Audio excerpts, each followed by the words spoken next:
एक अशी बातमी आहे ज्यामुळे तुम्हाला कदाचित त्रास होऊ शकेल। गणरायाचं आगमन झालेलं आहे। गणपती बाप्पाच्या भक्तीत सगळा देश तल्लीन झालाय। बाप्पाच्या दर्शनासाठी भाविक तासन तास रांगेत उभे राहत आहेत। मात्र हेच भाविक आपल्या देवाजवळ पोहोचल्यावर त्यांना नेमकी कशी वागणूक दिली जाते ते या दृश्यांमध्ये बघा। मुंबईतला प्रसिद्ध नवसाला पावणारा अशी ख्याती असणाऱ्या लालबागच्या राजाच्या दरबारातली ही दृश्य आहेत।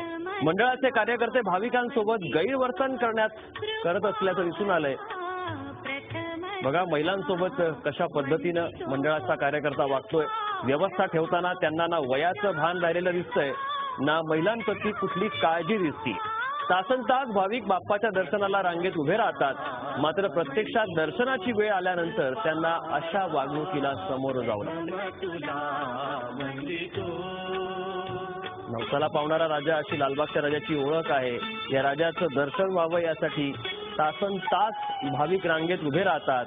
मात्र जेव्हा बाप्पाच्या चरणी माथा टेकवण्याची वेळ येते, जेव्हा दर्शन घेण्याची वेळ येते, तेव्हा मात्र त्यांना अशी धक्काबुक्की केली जाते।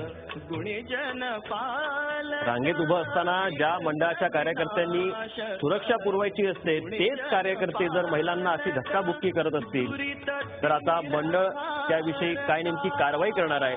महत्त्वाचं म्हणजे एका महिला पोलीस कॉन्स्टेबलला देखील या कार्यकर्त्यांना धक्काबुक्की केली।